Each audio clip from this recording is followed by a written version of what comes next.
교독하도록 하겠습니다. 제가 13절부터 읽겠습니다. 그런즉 우리가 다시는 서로 비판하지 말고 도리어 부딪힐 것이나 거칠 것을 형제 앞에 두지 아니하도록 주의하라. 내가 주 예수 안에서 알고 확신하노니 무엇이든지 스스로 속된 것이 없으되 다만 속되게 여기는 그 사람에게는 속되니라. 만일 음식으로 말미암아 내 형제가 근심하게 되면 이는 내가 사랑으로 행하지 아니함이라. 그리스도께서 대신하여 죽으신 형제를 내 음식으로 망하게 하지 말라. 그러므로 너희의 선한 것이 비방을 받지 않게 하라. 하나님의 나라는 먹는 것과 마시는 것이 아니요 오직 성령 안에 있는 의와 평강과 희락이라. 이로써 그리스도를 섬기는 자는 하나님을 기쁘시게 하며 사람에게도 칭찬을 받느니라. 그러므로 우리가 화평의 일과 서로 덕을 세우는 일을 힘쓰나니 음식으로 말미암아 하나님의 사업을 무너지게 하지 말라. 만물이 다 깨끗하되 거리낌으로 먹는 사람에게는 악한 것이라. 고기도 먹지 아니하고 포도주도 마시지 아니하고 무엇이든지 내 형제로 거리끼게 하는 일을 아니함이 아름다우니라. 내게 있는 믿음을 하나님 앞에서 스스로 가지고 있으라. 자기가 옳다 하는 바로 자기를 정죄하지 아니하는 자는 복이 있도다. 함께 읽겠습니다. 의심하고 먹는 자는 정죄되나니 이는 믿음을 따라 하지 아니하였기 때문이라. 믿음을 따라 하지 아니하는 것은 다 죄니라. 아멘.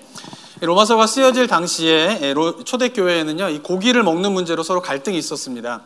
이 초대교회를 보면은 구성원들이 어떻게 이루어지게 되냐면요, 유대교의 전통 속에서 자라온 사람들이 예수님을 믿고 회심하여서 그리스도인이 된 그룹이 있고요.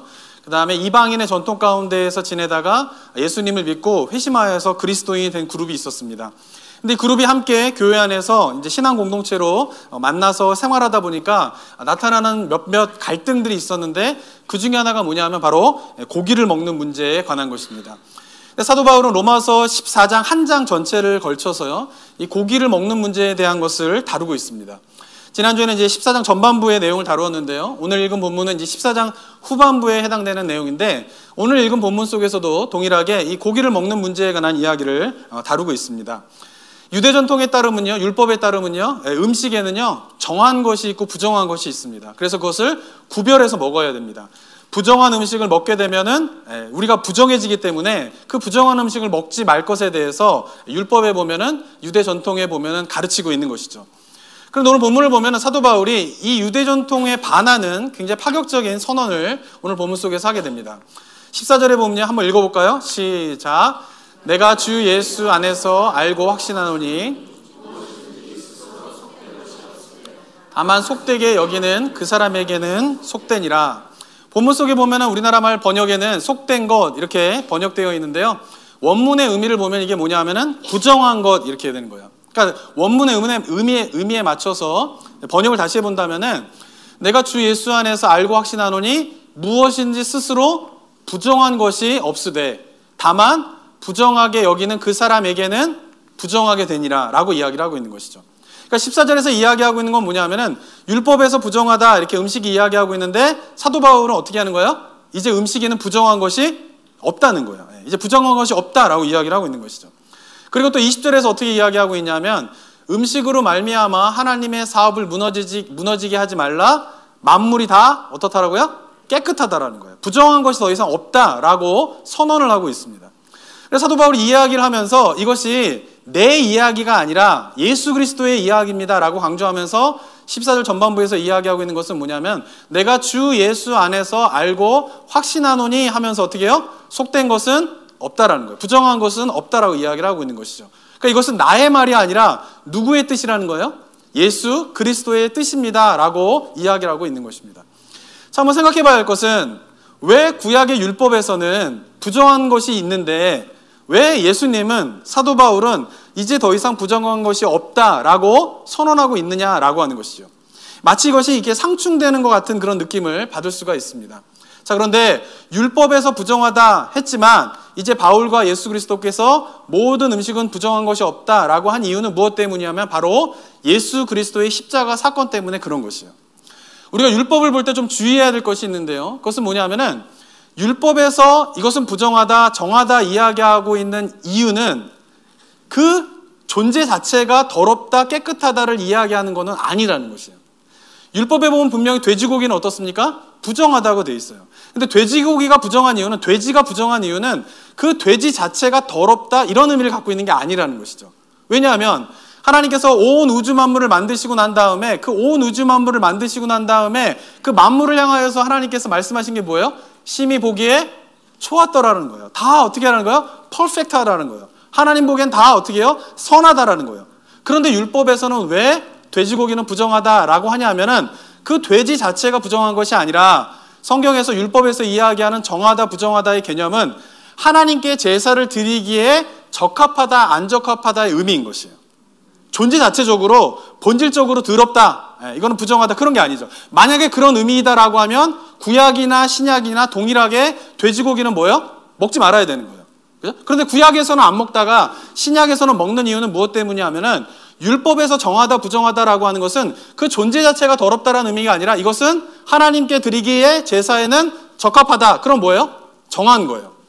하나님께 제사를 드리기에는 적합하지 않다. 그럼 뭐예요? 부정한 것이에요. 그죠? 그러면 이제 또 의문이 하나 생기죠. 어떤 동물은 적합한 거고 어떤 동물은 적합하지 않은 걸로 구분하는 이유는 무엇 때문입니까? 라고 의문이 생기시나요? 생기시면은 제가 성격 공부하는 반이 있습니다. 창세기 반 이제 지난주로 끝났고요. 내년 1월 되면 또 출애굽기부터 신명기 반 제가 또 하거든요. 그때 레위기 다루니까 그 레위기 때에 아주 자세하게 제가 설명을 드립니다. 그러니까 궁금하신 분들은 그때 오시면 돼요. 아시겠죠? 근데 오늘 설교에서 이제 기억해야 할 거는 뭐냐면은 정하다 부정하다의 개념이 뭐와 관련돼 있다고요?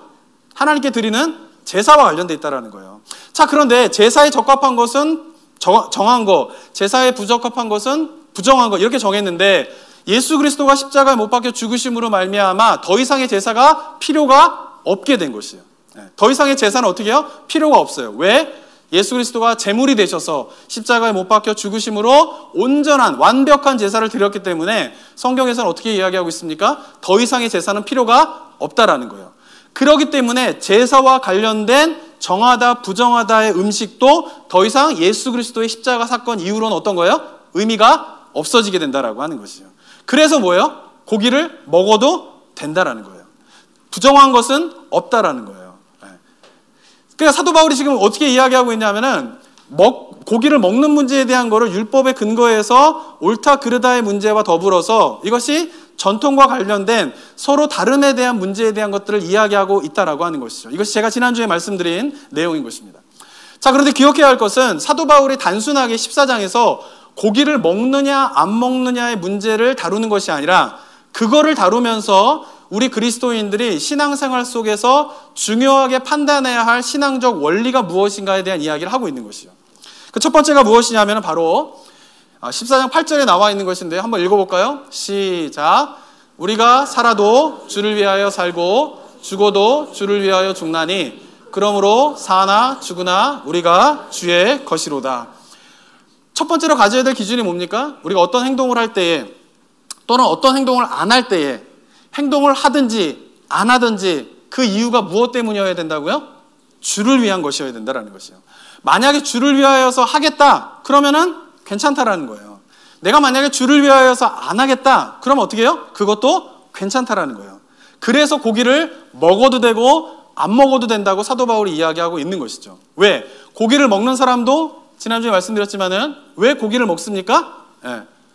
이방세에게 바쳐진 그거는 이방은 뭐예요? 아무것도 아니라는 거예요. 그렇기 때문에 이방은 그들이 신이라고 불리고 있지만 그 이방 신들은 아무것도 아니기 때문에 그 이방 신에게 바쳐진 제물은 먹어도 상관없다라는 거예요. 그런 신앙의 관점을 가지고 어떻게 해요? 고기를 먹는 거예요.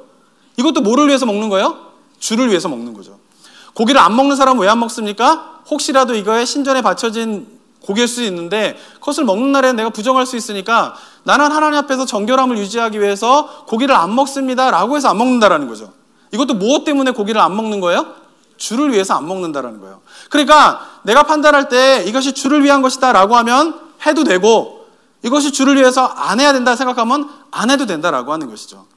우리가 신앙에서 여러 가지 판단을 내려야 되는 상황이 있는데 그 판단을 내릴 때의 첫 번째로 삼아야 할 기준이 뭡니까? 이것이 주를 위한 것인가 아닌가를 판단하라는 것이에요. 주를 위한 것이면 어떻다라는 거예요? 뭐든지 해도 괜찮다라는 거예요.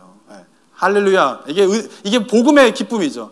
그런데 이 원리를 잘 기억해야 되는 이유가 무엇 때문이냐면은 이 원리를 잘 기억하고 우리가 적용해야지만이 율법주의에 빠지지 않게 된다라고 하는 것이에요.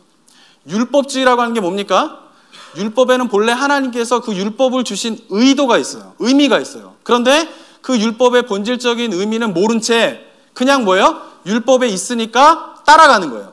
왜 따라가냐면은 따라가면 복 받고 안 따라가면은 벌 받을 거니까 그러니까 따라가는 것이에요. 안식일을 지키라 라고 했는데 안식일을 지켜야 되는 의미는 몰라요. 그리고는 그냥 일을 안 하고 그냥 예배에 참여하는 거예요. 예배를 참여해서도 예배를 빠지면 혹시라도 무슨 문제가 생길까? 우리 집안에, 우리 자식에게 무슨 문제가 생길까? 라고 하는 두려운 마음으로 예배를 오늘도 드렸다. 오늘도 어떻게 해요? 예배를 드렸다. 이런 마음으로 가지면 그건 뭐예요? 율법주의라는 것이에요. 뭐를 잊어버리면 그런 거예요? 율법의 본질적인 의미를 잃어버리면 그렇다라는 것이죠. 자, 그런데 율법의 본질적인 의미가 무엇입니까? 율법을 왜 우리에게 주셨습니까? 그것은 우리가 하나님을 위해서 살아가는 것이 우리가 창조의 목적인데 그 하나님을 위하여 살아갈 때에 어떻게 살아갈 줄을 모르니까 하나님께서 어떻게 하는 거예요? 나를 위해서 살아가는 삶이란 어떤 것이냐면은 이러한 것이다 라고 설명해 주신 것이 뭐예요? 율법인 것이에요.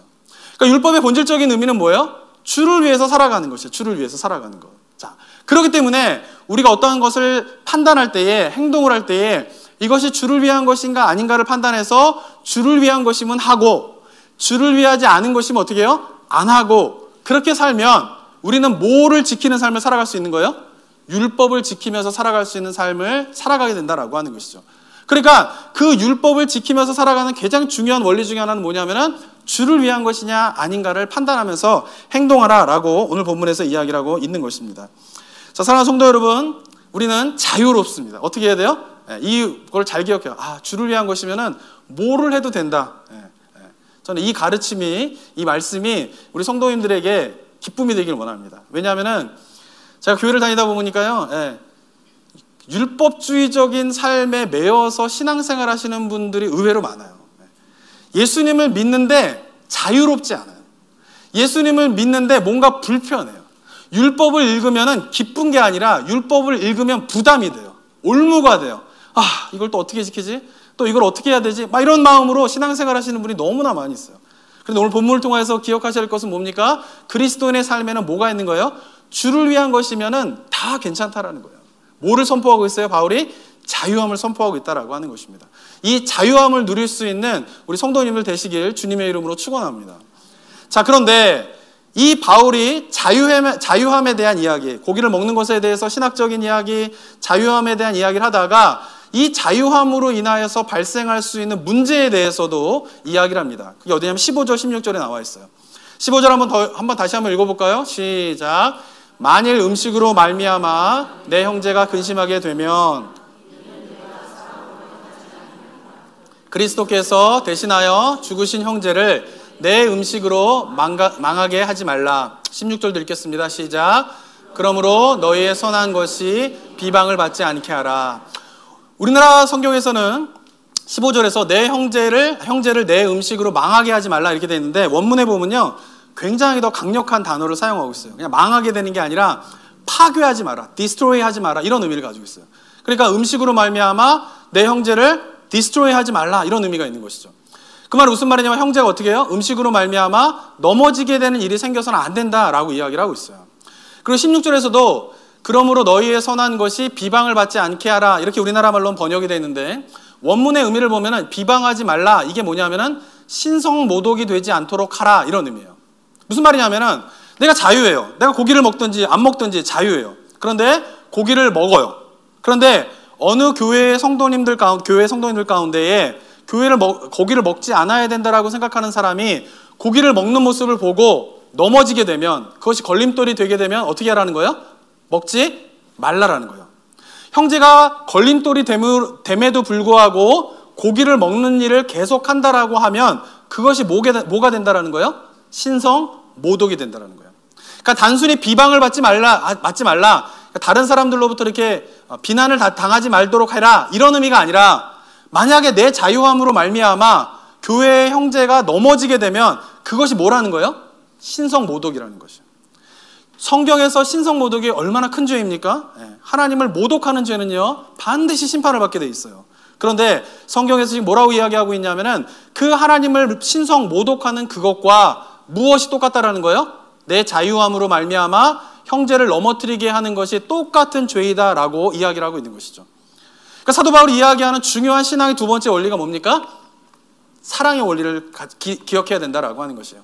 내가 자유로워서 하나님의 말씀에 옳고 그름의 문제가 아니고 내가 자유롭기 때문에 이것은 주를 위해서 행한 것으로 행한 건데 그 행한 것이 만약에 형제에게 걸림돌이 된다라고 하면 그것을 어떻게 해야 된다라고요? 그만둬야 된다라고요. 그 자유함을 어떻게 해요? 내려놓아야 된다라고 하는 것이죠. 그러니까 자유함의 원리가 있지만 그거보다 더 중요하게 생각해야 할 원리는 무엇입니까? 바로 사랑의 원리인 것이에요. 사랑하는 성도 여러분, 이 두 가지를 잘 기억하셔야 돼요. 첫 번째 원리가 뭐라고요? 이것이 주를 위한 것인가 아닌가를 판단하라는 것이에요. 두 번째로 기억해야 될 것이 뭐예요? 주를 위한 것이어서 내가 자유롭게 행동한다 손치더라도 그것이 만약에 형제에게 넘어지는 걸림돌이 된다라고 하면 어떻게 하셔야 된다라고요? 그 자유함을 내려놓을 수 있어야 된다라고 하는 이 두 가지 원리를 잘 기억하셔야 돼요. 왜냐하면 이 시대 속에서도요, 교회마다 개인의 삶 속에서요, 이 두 가지의 원리를 적용해가지고 우리가 판단해야 할 일들이 참 많이 있는 것 같아요. 제가 교회를 여러 군데에서 이제 사역을 하면서 이제 보면요, 한인교회에서 교회마다 다 하는 행사인데 교회마다 의견이 조금 다른 행사가 있어요. 그게 뭐냐면은 바자회예요. 바자회. 어느 교회에서는요, 바자회를 물건을 사고 파는 일을 주일날 하면 안 된다는 거예요. 그래서 바자회는 주일날 열면 안 된다는 거예요. 그래서 그런 교회에서는 바자회를 언제 여냐면은 토요일날 열어요. 토요일날. 주일날은 안 된다는 거죠. 그리고 어느 교회에서는 토요일날 하나 주일날 하나 무슨 상관이야, 그러면서 사람들이 많이 모일 수 있는 곳이 주일이니까 주일날 바자회를 합시다 라고 바자회를 엽니다. 그런데 어느 교회에서는 이제 주일날 상관없어요. 그래서 뭐 바자회를 여는데도 일부 성도님들 가운데에는 의구심을 갖는 게 있어요. 과연 교회에서 물건을 사고 파는 일을 하는 것이 온전하냐, 이게 성경적으로 맞느냐, 이런 의구심을 갖고 있는 분들이 많이 있습니다. 여기 계신 분들은 어떻습니까? 주일날 물건을 사고 파는 바자회를 하는 게 맞습니까? 틀립니까? 네. 괜찮아요? 네. 아니에요? 우리 교회 분들 다 괜찮다 생각하시는 것 같아요. 네. 자, 그런데 그냥 내 느낌으로는 괜찮아. 내가 해왔던 방식으로는 괜찮아. 이렇게 생각하지 마시고 이런 상황이 딱 벌어지게 되면은 좀 전에 말씀드린 원리들을 적용해 보시라는 거예요. 자, 주일날 바자회를 하는 게 옳느냐 그르느냐 라고 하는 것을 판단하기 위해서 첫 번째로 가져야 될 기준이 뭐라고요? 이것이 주를 위한 것이냐 아니냐고를 판단해 보라는 것이에요. 자, 주를 위한 것이 아니다라고 생각하시는 분들이 어떤 이유 때문이냐면은 교회에서, 성전에서 물건을 사고 파는 일을 성경에서는 금하고 있다라는 거예요. 그 근거가 되는 본문이 어디죠? 예수님께서 어떻게 하세요? 평생 동안 얼마나 온유하신 분입니까? 그런데 그 예수님이 한번 막 승질을 내시고 막 깽판 치시는 경우가 있었죠. 어떻게 하세요? 성전 앞에 갔더니 뭐예요? 동물을 사고 파는 거예요. 동전을 바꿔주는 거예요. 그런 상인들의 상들을 어떻게 해요? 다 뒤집어 엎으셨어요. 엎으실 뿐만 아니라 채찍을 드셨어요. 채찍을 들어가지고 어떻게 해요? 채찍을 휘두르셨단 말이에요. 폭력을 휘두르셨단 말이에요. 얼마나 진노하고 계십니까, 예수님께서? 근데 그 이유가 무엇 때문이에요? 성전 앞에서 동물을 사고 파는 행위를 했기 때문에 그 일을 했다라는 거예요. 그러면서 예수님께서 이야기하시는 게 뭐냐면은 하나님의 집을 도적의 소굴로 만들지 말아라, 이러면서 막 하셨다라는 거예요. 이런 성경의 본문이 있는데 교회에서 물건을 파는 일을 하면 됩니까, 안 됩니까? 이렇게 따지시는 거예요. 자, 그런데 기억하셔야 될 거는 뭐냐면 예수님께서 그 상을 다 뒤집어 엎은 이유는 무엇 때문이냐면요, 성전 앞에서 물건을 사고 파는 것에 문제가 있기 때문이 아니에요. 이걸 잘 알으셔야 돼요. 성전 앞에서 돈을 주고 사고 파는 행위는 율법에 비추어 봤을 때 어긋난 행동이 아니라는 것이에요.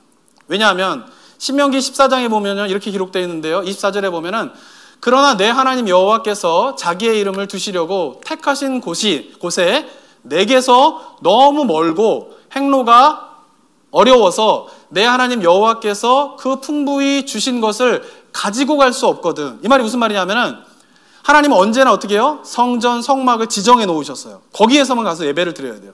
그런데 그 지정해 놓은 곳이 너무 멀어서 내가 하나님께 드리고 싶어서 좋은 소와 좋은 양과 염소를 데리고 가는데 가다 보면 어떻게 해요? 동물이 어떻게 할 수 있어요? 죽을 수도 있는 거예요. 또는 가다 보면 너무 먼 길인 경우에는 동물이 어떻게 해요? 상할 수도 있는 거예요. 그러면 어떻게 해요? 하나님께 드려야 될 제사가 올바른 제물이 되지 못한다는 거예요. 그래서 25절에서 어떻게 이야기하고 있냐면은 그것을 가져가지 말고 돈으로 바꾸어서 그 돈을 싸가지고 내 하나님 여호와께서 택하신 곳으로 가서 내 마음에 원하는 모든 것을 그 돈으로 사라는 거예요. 그래서 뭐예요? 소나 양이나 포도주나 독주 등 내 마음에 원하는 모든 것을 뭐 하라는 거예요? 구하라는 거예요. 이 말이 무슨 말이에요? 돈을 주고 구입을 하라는 거예요. 거기서 내 하나님 여호와 앞에서 너와 내 권속이 함께 먹고 즐거워할 것이니라 라고 이야기를 하고 있는 것이죠. 그러니까 성전 앞에서 동물들을 돈으로 주고 사고 파는 일은 율법에 적합한 일입니까? 아닙니까? 전 어려운 질문 안 드리죠? 이 어떻게 해서 설명했는데, 그죠? 성전 앞에서 동물을 사고 파고 하는 일이 성전에 금한 일이에요? 안 금한 일이에요? 금하지 않은 일이라는 거예요. 그러니까 예수님께서 그 상을 다 뒤집어 엎은 것은 물건을 사고 파는 문제에 있지 않다라는 것이요. 그렇다면 왜 예수님께서 그렇게 화를 내셨냐 하면은 율법에 따라서 저렇게 재물들을 돈으로 사고 팔고 할 수 있는 것은 율법에 정해놓은 일인데 예수님 당시의 성전에서는 그 재물이 하나님께 제사드리기에 적합한 재물이다 아니다를 판단해주는 사람을 누가 할까요? 그 일을? 제사장들이 하는 거예요. 대제사장이 하는 거예요.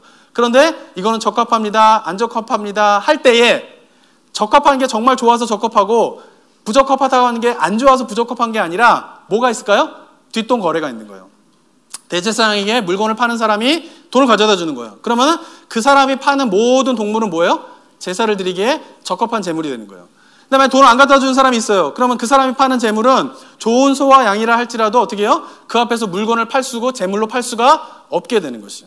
그러니까 이 물건을 파는 행위 자체가 문제가 아니라 그 물건을 팔 때 예수님 당시에 대제사장과 뒷거래를 하면서 대제사장과 제사장들의 배를 불리게 하는 일이 있었기 때문에 예수님께서 어떻게 한 거예요? 그 상을 다 뒤집어 엎고 채찍질을 하면서 그 일을 하셨다라고 하는 것이죠.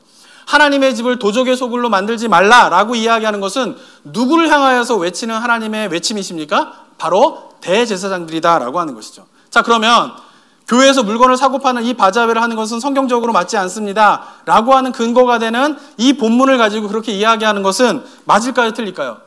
틀린 거예요. 그러니까 교회에서 물건을 사고 파는 일은 나쁘지 않은 거예요. 근데 만약에 물건을 사고 파는 바자회를 하는데 그 바자회에 나와 있는 모든 돈을 다 담임 목사를 갖다 주기 위해서 한다. 그럼 왜 해야 됩니까? 말아야 됩니까? 그건 성경적으로 틀리다라는 거예요. 무슨 말 아시겠어요? 근데 바자회를 하는 보통 교회들이 이유가 뭐예요? 선교하기 위해서 하잖아요. 또는 어떻게 해요? 주변에 가난한 사람들 도와주기 위해서 하잖아요. 그래서 물건을 사고 파는 거 아니겠어요? 그렇게 물건을 사고 파는 문제는 뭐예요? 옳고 그름의 문제가 될 수 없다라는 거예요. 다 누구를 위해서 지금 토요일 날 바자회를 하기도 하고 일요일 날 주일 날 바자회 하기도 합니까? 다 주를 위해서 하는 거예요. 선교를 위해서 가난한 사람들을 돕기 위해서 한다라고 하는 것은 그것은 다 주님을 위해서 하는 거예요. 그러니까 바자회를 토요일 날 하든 주일 날 하든 그것은 성경적으로 볼 때는 문제가 없다라는 거예요. 하나님을 주를 위해서 하는 거면 주일 날 하든 토요일 날 하든 다 뭐예요? 자유로운 거예요. 할렐루야.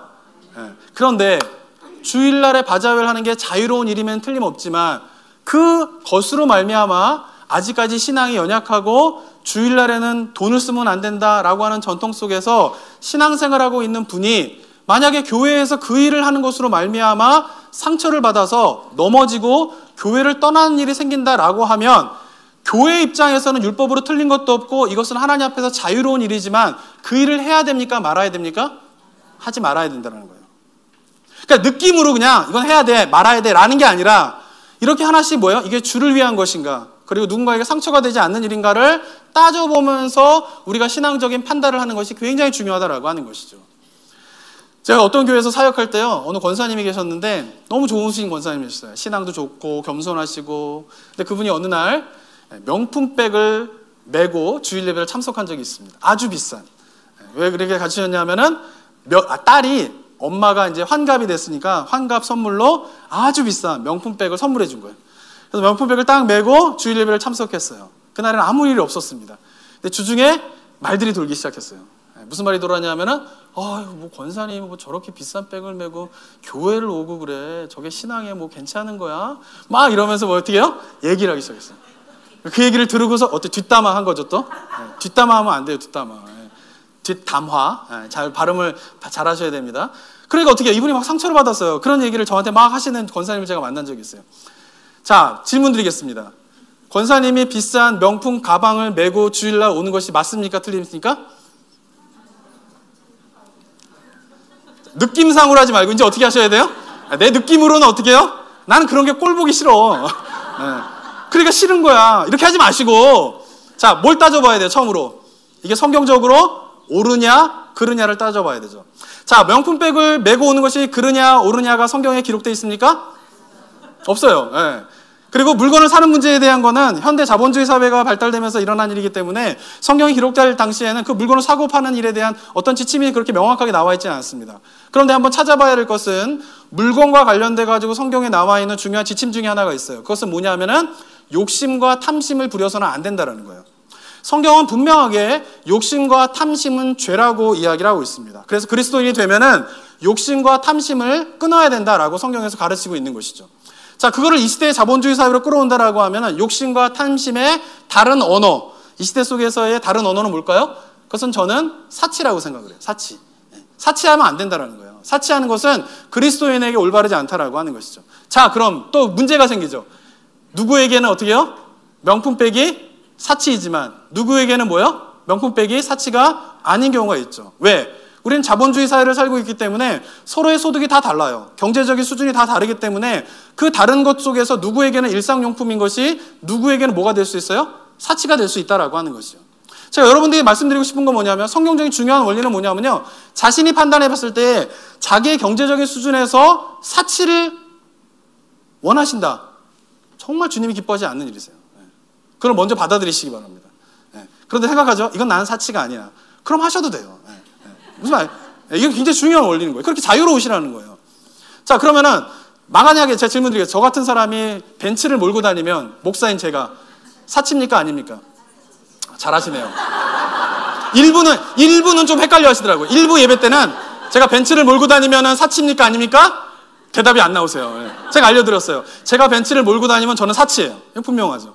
그러나 회사의 사장님이시고 경제적으로 많은 돈을 직업이 좋으셔서 버신다라고 한 그분이 벤츠를 몰고 다니는 건 사치입니까? 아닙니까? 아니라는 거예요. 이거를 잘 알아셔야 돼요.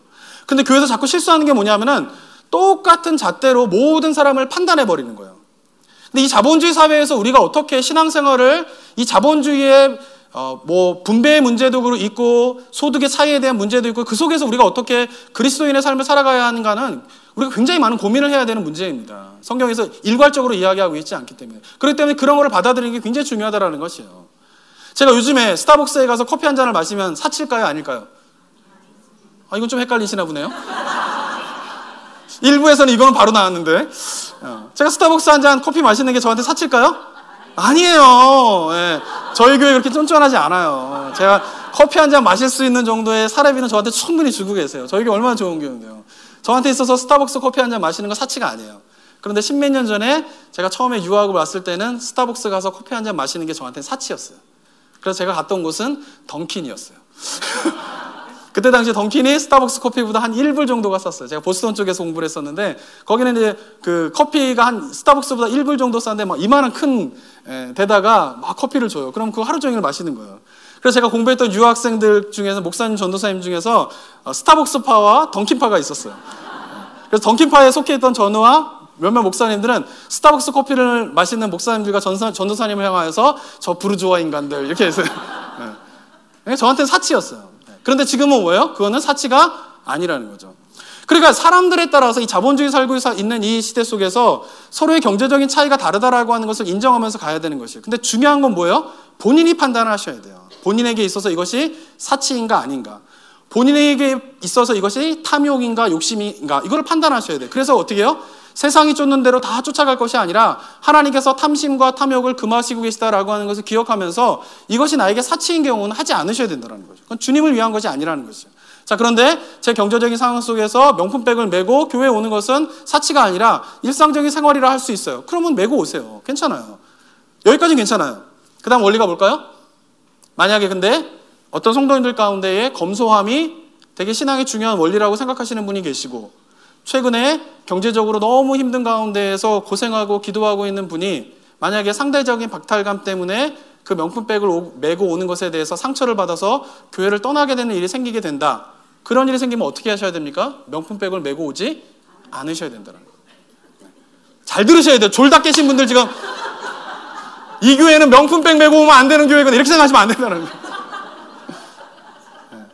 제가 이거 설명을 드리는 이유가 뭐냐면은 너무 제가 교회를 다녀보니까 딱 한 가지 기준으로 사람들을 다 잘라내면서 거기서 상처받고 교회를 떠나는 일이 너무나 많다는 거예요. 제가 이번 주 중에 제가 인터넷에서 좀 자료를 찾느라고 교회를 사람들이 왜 떠날까? 교회를 다니던 분이 막 이렇게 검색을 해봤어요. 근데 되게 충격적인 것들이 뭐냐면 페이스북에 보니까 교회를 떠나다라고 하는 그 카페 같은 게 있어요. 그게 뭐냐면은 교회를 떠난 사람들이 왜 교회를 떠났는지에 대한 이유를 적은 그런 페이스북에 그게 있더라고요. 제가 그것을 한 오전 내내 한번 쫙 읽어봤어요. 이게 왜 교회를 떠나는가 사람들이. 근데 교회를 떠나는 가장 큰 이유 중에 하나는 역시 말이에요. 말. 제가 지난주에도 말씀드렸지만은 이 말 때문에 교회를 떠나는 일이 대부분이에요. 근데 또 하나는 뭐냐면은 상대적인 박탈감이에요. 자기의 생각을 어떻게 해요? 다른데 그걸 잘 인정해주지 않는 거예요. 경제적인 문제도 그럴 수도 있고요. 삶의 습관의 문제도 그럴 수도 있고요. 그런 것 때문에 뭐예요? 인정되어지지 않는 교회의 모습에 환멸을 느껴서 교회를 떠나는 것들도 제가 많이 보게 되었어요. 사랑하는 성도 여러분, 제가 오늘 말씀드린 이 두 가지의 원칙을 우리가 잘 기억하면서 우리가 신앙생활과 교회생활을 해야 된다라고 하는 것이죠. 지금 한국교회에서도 여러 가지 문제들 속에서 이슈가 되는 문제 중에 하나는 뭐냐면요. 세습에 관한 것이에요. 세습에 관한 것. 다 세습이 안 된다라고 이야기를 하고 있어요. 그런데 유일하게 세습을 하려고 하는 교회만 괜찮다라는 거예요. 저는 그들의 말에 동의할 수 없지만 그들의 입장은 이런 거예요. 지금 한국교회를 봐라. 큰 교회들마다 원로 목사님들이 은퇴하시고 나면은 후임 목사님이 와가지고 후임 목사님과 원로 목사님들이 갈등이 생기면서 교회가 지금 다 갈라지고 있지 않느냐. 그럼 차라리 후임 목사가 와서 교회가 갈라지는 것보다 원로 목사님 아들이 목회를 맡아가지고 두 분이서 그런 갈등 없이 교회를 화합으로 이끌어가는 게 좋지 않냐라고 하는 것이에요. 그리고 아버지의 사역을 잘 아는 사람이 아들만큼 잘하는 사람이 어디 있겠냐라는 거예요. 그 아버지의 사역을 잘 알고 있는 사람이 어떻게 해요? 후임으로 와가지고 아들이 하면은 우리 교회는 너무나 행복하고 우리 교회는 너무나 잘 성장할 수 있고 하나님의 은혜를 누릴 수 있는데 왜 주변에서 난리냐라는 거예요. 우리가 괜찮다는데 그들 말이는 거예요. 우리는 뭐예요? 율법적으로도 자유롭고 이것은 주님을 위하여서 교회가 성장하기 위해서 너무나 합당한 일인데 우리가 그것을 주님을 위해서 부끄러울 것이 없는데 왜 자꾸 뭐라 그러냐? 우리는 괜찮다라고 이야기를 하고 있는 것이죠. 그죠? 저는 그들의 말에 동의하진 않지만 그렇게 인정한다라고 칩시다. 오늘 본문 속에서 첫 번째 원리는 맞아요. 그러나 기억해야 될 게 그들이 놓치고 있는 원리가 뭐예요? 지금 세습을 하는 거는 저는 자유롭습니다. 주를 위한 것이기 때문에 뭐든지 해도 괜찮은데 왜 그러십니까? 라고 이야기하고 있지만 그 세습을 하는 문제로 말미암아 한국 교회의 전도의 문이 막히고 있어요. 불신자들이 저런 집단 가기 싫다는 거예요. 심지어는 교회를 다니고 있는 분들도 연약한 분들도 그런 세습의 문제로 말미암아 교회를 떠나게 되는 분들이 있어요. 그렇게 해서 교회를 떠난 분들이 교회를 잘 정착하느냐? 또 그렇지도 않아요. 그러면서 신앙을 잃어버리고 일들이 한국 교회에서 한국 사회에서 얼마나 많이 일어나고 있는데 그 세습의 문제로 우리는 자유롭습니다 라고 외치면서 뭐를 잃어버리고 있는 것이에요? 두 번째 원리인 사랑의 원리를 잃어버리고 있는 것이에요. 대형교회가 자유로울지는 모르겠지만 그러나 대형교회가 잃어버리고 있는 것이 무엇입니까? 그들의 자유함으로 말미암아 상처받고 실족하고 있는 형제들이 있다라고 하는 사실, 그리고 오늘 본문 속에서 그러한 형제들이 있다라고 하면 그것은 신성 모독이고 그것은 우리가 누려야 할 자유를 제한해야 된다라고 하는 이 가르침을 놓치고 살아가고 있다라고 하는 것입니다. 사랑하는 성도 여러분, 우리가 어떤 가치 판단 속에서 우리의 신앙을 갖추어야 됩니까? 이 두 가지의 중요한 원리 속에서 우리의 신앙의 기준들을 찾아가야 된다라고 하는 것이죠. 자, 그렇다면 우리가 생각해 봐야 할 것은 마지막으로 왜 그렇다면 우리는 우리의 자유를 제한해야 되니까라고 하는 것이죠. 내가 누릴 수 있는 건데 남들 눈치 보면서 제가 살아야 됩니까? 남들이 싫다고 해서 제가 누려야 될 것을 누리지 말아야 됩니까? 라고 생각할 수도 있어요. 근데 오늘 본문 속에서 왜 그러한 자유함에 대해서 제한을 두어야 하느냐라고 했을 때에 본문에서 이렇게 이야기합니다. 15절 한번 읽어볼까요? 시작. 만일 음식으로 말미암아 내 형제가 근심하게 되면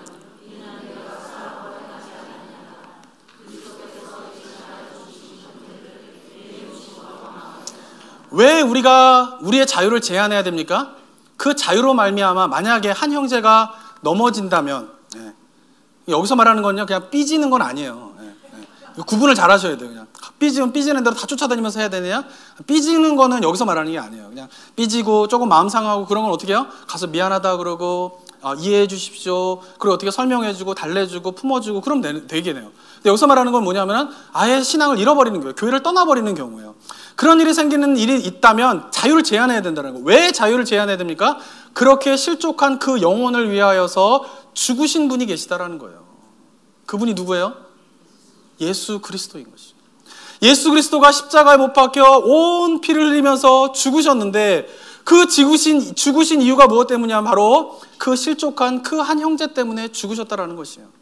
그렇기 때문에 그 형제를 실족하게 만드는 일은 20절에 보면 어떻게 이야기하고 있습니까? 음식으로 말미암아 하나님의 사업을 무너뜨려서는 안 된다는 거예요. 한 영혼이 실족하게 되는 것은, 한 영혼이 넘어지게 되는 것은 하나님의 사업을 어떻게 해요? 무너뜨리는 것이다라는 거예요. 신성 모독이라고 하는 것이에요. 그러면서 21절에서 고기도 먹지 아니하고 포도주도 마시지 아니하고 무엇이든지 내 형제로 거리끼게 하는 일을 아니함이 어떻다라고요? 아름답다라는 것이에요. 우리가 형제를 위하여서 우리의 자연을 제한해야 되는 이유는 그 형제를 위하여서 죽으신 예수 그리스도, 그 형제를 찾아 헤매이시던 예수 그리스도가 계시기 때문에 그렇다라고 하는 것입니다. 제가 영화를 본 것 중에요, 93년도에 스티븐 스필버그가 만든 쉰들러 리스트라고 하는 영화가 있습니다. 이 쉰들러 리스트는 2차 세계대전 때에 독일의 히틀러가 유럽을 다 점령하게 되었을 때에 폴란드에서 일어났던 일을 실화를 바탕으로 만든 영화입니다. 그때 당시에 오스카 쉰들러라고 하는 독일의 나치 당원이면서 독일의 사업가였던 사람이 폴란드에 오게 됩니다. 그리고 폴란드에 나치군이 다 점령을 하게 되자 어떤 일이 벌어지냐면은 유대인이 살던 집을 나치군들이 다 뺏어요. 그러면은 이 사업가였던 오스카 쉰들러는 이렇게 수완이 되게 좋아요. 장사 수완이 너무 좋기 때문에 탁월한 이 로비스트이기 때문에 그 나치 당원들과 사바사바 이렇게 다 해가지고 어떻게 해요? 그 빼앗은 유대인 집을 자기가 가져가요. 그리고 유대인들이 경영하고 있던 공장이 있었어요. 그릇을 만드는 공장. 그 공장도 유대인 소유였는데 그것을 나치가 다 뺏어가게 됩니다. 그럼 오스카 쉰들러가 어떻게 하냐면 그 나치 당원들과 또 이렇게 사바사바 해가지고 어떻게 해요? 그 사업체를 다 자기가 가져가는 거예요. 그리고 사업을 경영할 때에도 노동자를 부릴 때에 유대인들만 싼 값에 노동자를 부리는 거예요. 그걸 다 어떻게 해요? 나치 당원들과 서로 어떻게 해요? 막 뇌물을 주고 막 술을 쓰면서 그 일을 하게 되는 것이죠. 그래서 이 사람이 전쟁터에서 군수 물자를 엄청나게 만들면서 엄청난 부자가 되게 됩니다. 그리고 막 여자와 술을 좋아하게 되고요. 돈을 흥청망청 쓰게 되고요. 로비를 하는데 엄청나게 돈들을 막 쓰는 그런 삶을 살아가게 됩니다. 그러다가 이 사람이 어느 날 한 가지 사건을 목격하게 되는데 그게 뭐냐면은 나치 군인들이 유대인들을 학살하는 장면을 보게 돼요. 그런데 만여 명의 사람이 학살당하는데 그 만여 명의 사람을 학살하고 난 다음에 그 시체를 어떻게 하냐면 산같이 쌓아놓은 다음에 거기다 불을 질러버립니다. 그래서 저 장면이 오스카 쉰들러 뒤에 불이 막 타고 있는 장면이 뭐냐면 시체 산이에요, 산.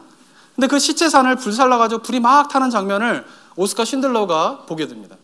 그러다가 또 하나 목격하는 장면이 있는데 그것이 뭐냐 하면은 어린아이 하나를 이 나치 군인이 데려가는 장면을 목격하게 돼요. 스티븐 스필버그는 이 쉰들러 리스트를 전체를 다 흑백 영화로 만들었는데 유일하게 이 아이의 코트를 레드 컬러로만 살려놨습니다. 그리고는 오스카 쉰들러가 이 아이가 잡혀가는 장면을 그래 목격하는 걸 보게 돼요. 그리고 좀 지나서 어떤 것을 또 목격하게 되냐면 바로 이 아이가 시체가 되어서 이렇게 수레에 실려 나오는 장면을 보게 되고 이 아이는 아까 그 시체 더미에서 불타오르는 곳에 그냥 버려지는 장면을 보게 됩니다. 그리고 오스카 쉰들러가 이때부터 마음을 고쳐먹기 시작해요. 유대인들을 어떻게 해요? 살려야 되겠다. 방법이 없는 거예요. 그래서 선택한 방법이 뭐냐 하면은 자기가 공장을 경영할 때에 유대인들 노동자들을 다 사용했는데 수용소가 생기면서 이 노동자들이 수용소로 다 잡혀가게 되었어요. 그래서 그 수용소에 있는 소장, 나치의 군인하고 또 이렇게 거래를 하면서 뇌물을 주고 하면서 한 사람씩 데려오기 시작합니다. 뇌물을 주고 한 사람 데려오고, 뇌물을 주고 한 사람 데려오고. 공장을 경영하는 것이 더 이상 돈을 벌기 위함이 아니라 공장은 계속 적자 상태인데 그 노동자들을 계속 데리고 옵니다. 그리고 이 공장에서 그 유대인 노동자들을 살리는 일을 하게 되는 것이에요. 자기의 전 재산을 다 팔아가지고 1100명이라고 하는 유대인들을 살리게 됩니다. 그리고는 시간이 지나서 히틀러가 죽고 전쟁이 끝나게 됩니다. 그리고는 이 사람은 나치 당원이었기 때문에 고소를 당하게 돼요. 재판을 받아야 되는 상황 가운데 있는 것이에요. 그 상황에서 1100명의 폴란드 유대인들과 서로 마지막 인사를 나누는 장면이 있습니다. 이 장면 한번 영상으로 보도록 하겠습니다. 장면을 보면서 이 땅을 향한 하나님의 마음이 저러지 않을까 싶은 생각을 많이 하게 되었습니다. 한 사람이라도 더 구해야 되는데, 한 사람이라도 더 구해야 되는데 라고 하는 주님의 외침이 이 땅을 향한 주님의 외침이 아닐까라고 하는 생각을 많이 하게 되었습니다. 우리가 살고 있는 시대가 어떻습니까? 예수님께서 다시 오셔서 심판하실 것입니다. 세상에 종말이 있을 것입니다. 라고 교회가 수천 년을 외치는데 이제는 귀를 기울이지 않아요. 사람들이 뭐라 그럽니까? 예전에도 그런 외침이 있었는데 종말 안 오잖아. 예수님 온다라고 이야기하는데 예수님 안 왔잖아. 사람들이 뭘 조롱합니까? 하나님의 심판이 어딨냐라는 거예요. 하나님이 언제 예수님이 다시 오냐라는 거예요. 그건 거짓말이라고 끊임없이 세상들이 하나님을 조롱하고 하나님의 약속을 조롱하고 있는 것입니다. 그런데 왜 하나님의 종말이, 하나님의 심판이 임하고 있지 않습니까? 베드로후서에 보면 어떻게 이야기하고 있냐면 주의 약속은 어떤 이들이 더디다고 생각하는 것 같이 더딘 것이 아니라 오직 주께서는 너희를 대하여 오래 참으사 아무도 멸망하지 아니하고 다 회개하게 이르기를 원하시느니라. 어쩌면 하나님의 심판을 딜레이하고 시키시는 이유는 정말 그 쉰들러의 외침처럼 한 영혼이라도 더 구해야 되는데, 한 영혼이라도 더 구해야 되는데 라고 하는 그 하나님의 마음 때문에 종말이 오고 있지 않고 세상이 하나님을 향해서 다 조롱하고 그 조롱을 하나님이 다 받으심에도 불구하고 하나님은 한 영혼이라도 더 돌아오길 기다리면서 지금도 이 땅을 바라보고 계시다라고 하는 것입니다. 사랑하는 성도 여러분, 만약에 우리가 이 주님의 마음을 안다라고 하면은 우리 주변에 우리가 비난과 판단의 말로 형제가 상처를 받고 교회를 떠난다라고 하면 가슴을 찢으면서 우리가 회개해야 할 것입니다. 그리고 마음 가운데에 내가 누릴 수 있는 자유함이 있지만 그 자유함이 한 형제의 넘어짐이 되고 한 형제를 넘어뜨리게 된다라고 하면 그 자유함을 내려놓을 수 있는 그런 용기가 우리 성도님들 가운데 있게 되기를 소망합니다. 왜냐하면 예수님께서 그렇게 죽으셨기 때문에 그래요. 예수님은 누릴 수 있는 자유가 있으셨지만 그 자유를 다 내려놓고 십자가에 못 박혀 죽으신 것입니다. 그리고 우리가 그리스도인이 되어서 주님을 나의 삶의 주인으로 그분을 따라 살겠다라고 결정했으면 우리도 주님의 길을 따라서 우리가 누릴 수 있는 자유함이 있지만 만약에 그것이 형제에게 상처가 된다면 내려놓을 수 있는 그 주님의 행하심들을 따라갈 수 있는 저와 여러분이 되기를 소망합니다. 기도하겠습니다. 이 시간 함께 기도하며 나아갈 때에 사랑하는 성도 여러분, 이 시간 기도하며 나아갈 때에 주님의 마음을 묵상하며 기도하기 원합니다. 그리고 주님께서 한 영혼을 얼마나 애타게 기다리시는가를 묵상하면서 혹시라도 나의 말로 인하여서 상처받은 사람은 없는지, 그리고 내가 누릴 수 있는 자유함으로 말미암아 넘어짐이 있는 주변의 사람들은 없는지 돌아보면서 하나님, 제가 주님이 걸어가신 그 길 저도 따라갈 수 있도록 주님 인도하여 주시옵소서라고 이 시간 함께 기도하며 나아가도록 하겠습니다. 기도하겠습니다. 아버지, 주님께서 허락하여 주시는 아버지 귀한 이 땅에서의 삶, 주님이 걸어가신 십자가의 길 잘 따라갈 수 있도록 인도하여 주시옵소서. 예수 그리스도께서 누려야 할 자유함이 있었지만 하늘의 그 모든 권세들을 내려놓고 이 땅에 오셔서 낮고 천한 이곳에서 십자가에 못 박혀 죽으신 예수 그리스도의 그 삶을 우리가 닮아가며 따라가게 되기를 원합니다. 이 시간 아버지 주님의 마음을 따라 우리가 살아갈 수 있도록 인도하여 주시고 주님의 아버지를 따라 살아갈 수 있는 아버지 우리가 이곳에 있는 성령님의 삶들 가운데 아버지 가운데 있을 수 있도록 주님 도와주시고 인도하여 주시거나 기도하며 결단하며 주님 앞에 나아가야 되는 귀한 은혜가 아버지의 가운데 있을 수 있도록 도와주시고 삶 가운데 하나님의 은혜를 바라보며 나아가는 그럴 수 있도록 주여 도와주시옵소서. 하나님 바라보며 나아갑니다. 사랑과 내가 충만하신 하나님 아버지, 우리를 위하여서 십자가에 못 박혀 죽으심으로 죄로 건짐을 받고 율법으로부터 자유함을 얻을 수 있도록 인도하여 주셔서 감사드립니다.